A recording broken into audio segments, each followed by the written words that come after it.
It's the season 3 of SFC Opava, and let's look at the club vision because it got some couple of updates and I have to take a look on them. So it looks like we're just going to have to avoid relegation as usual, and that's cool. I love that because it gives us no pressure, but overall we just have to work within wage budget, which is fine, especially with the release players. Let's look at the future seasons though. Repair the club's financial damage.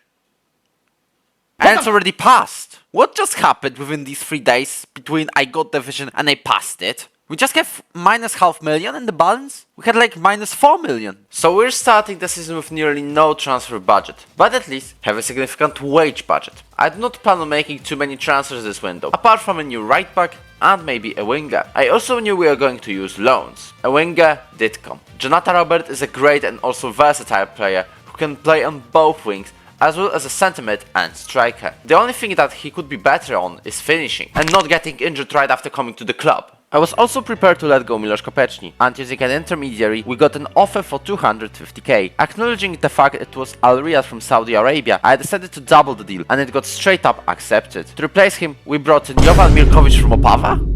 Yeah, he's a natural at right back, you know. But for the defensive midfielder, we brought in another Brazilian, in Rodrigo Sam, who is a really great player mentally and physically too, with technicals also being on the right place. Both Brazilians were free agents, and hopefully great deals. With no transfer fees paid and a great chunk of money from Kopečný deal, I decided that I am happy with the current team. A bit of the budget was used on enlarging a scouting budget and new staff members. First, I started by letting go ones that ran out of contracts and replaced them with people who are pretty decent, at least for the first Czech division level, with some of them being world class. We also got Benjamin Tenu going out on loan to Ustina Laben for the season. With that, our team was complete. I believe the Latin staff, which became one of the finest in the league by the way, are capable of going into Europe. First season in the top division went arguably better than expected, but now I believe we have the edge to get over the line and find ourselves on an international adventure. Speaking of international adventures, friendlies. I simulate them, as we have a tactic that pretty much works. But from the results, we got draws against Viktoria Žižkov and Dunajska Streda, won against Markfeld from Austria,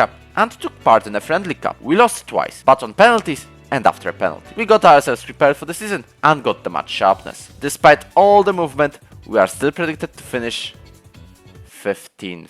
Even Jablonec, who just got promoted, gets a mid-table finish. And we've also got big news, because after 3 times of trying, or even 4, we've got a senior affiliate. We've got a choice between Benfica, Manchester United and Olympique Marseille. And I think I'm going for Benfica, but I want to look at the offers.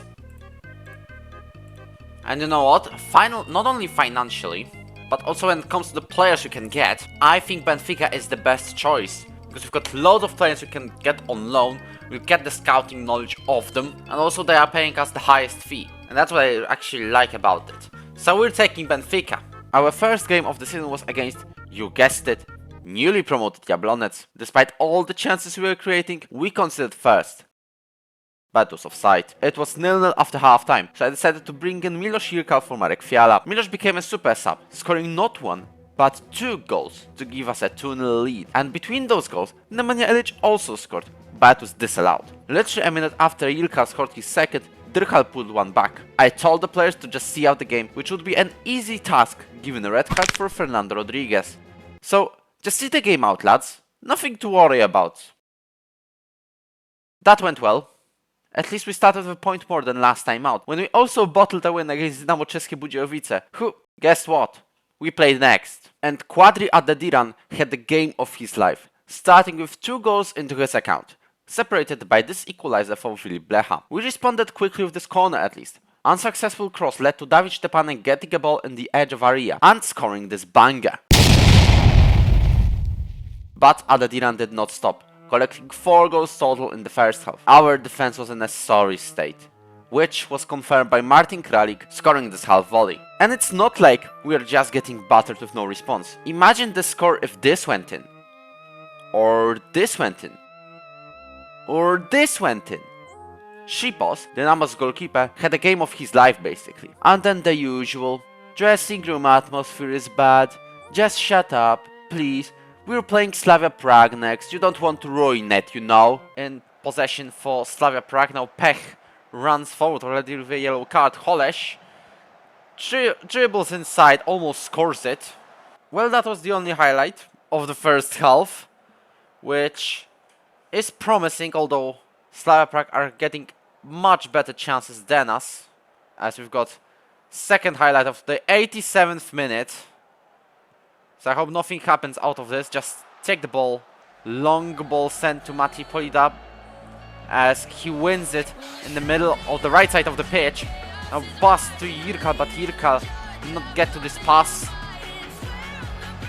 We win possession back now. Milos Jirka again sent a long ball in the 1v1 against the goalkeeper.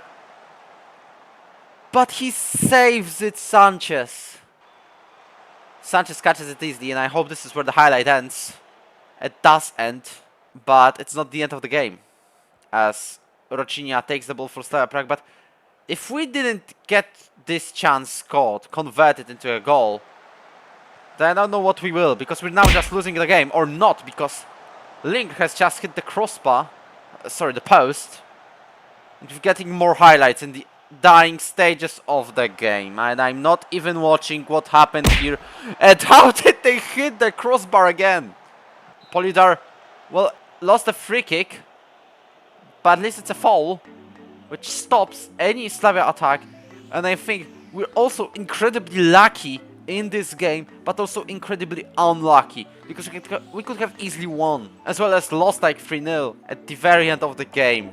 Neither of the teams can score in matches like this. Not us or not them. And they just worried about the dressing room atmosphere. Now, talking about that, we've just given Slavia Prague no chance to have a perfect season.